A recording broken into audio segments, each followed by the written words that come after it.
একবার বিজেপিকে দেখুন, না হলে 5 বছর পর পরিবর্তন করে দেবেন।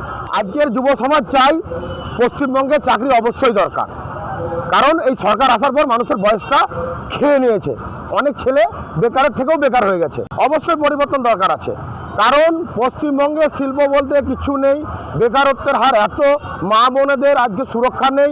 রাত 8টার পর মাননীয় মুখ্যমন্ত্রী পশ্চিমবঙ্গে বলছেন বাড়ি থেকে যেন না বেরোয়। পশ্চিমবঙ্গে এমন একটা পরিস্থিতি চলছে যে পরিবর্তন 2026-এ অবশ্যই দরকার, না হলে আজকের এই পশ্চিমবঙ্গ পশ্চিম বাংলাদেশে পরিণত হবে। মানুষ বিশেষ করে পরিযায়ী শ্রমিক যদি সব রাজ্য থেকে দেখেন তো পশ্চিমবঙ্গে পরিযায়ী শ্রমিক বেশি আছে। আর পশ্চিমবঙ্গে যুবকরা কেন যাচ্ছে? কারণ পশ্চিমবঙ্গে বিজেপি যদি আসে সুশাসন প্রতিষ্ঠা হবে, বেকারত্ব কমবে। পশ্চিমবঙ্গে বিজেপি ক্ষমতায় আসলে যুবকরা চাকরি পাবে, মা বোনেরা 3000 টাকা লক্ষ্মী ভাণ্ডারের জায়গায় অন্নপূর্ণা ভাণ্ডার পাবেন। মোদী সরকার যে বাড়ি, সে বাড়ি পশ্চিমবঙ্গে আরো ভালো উন্নত মানের পাবেন। এই কাটমানি থেকে মানুষ রেহাই পাবে।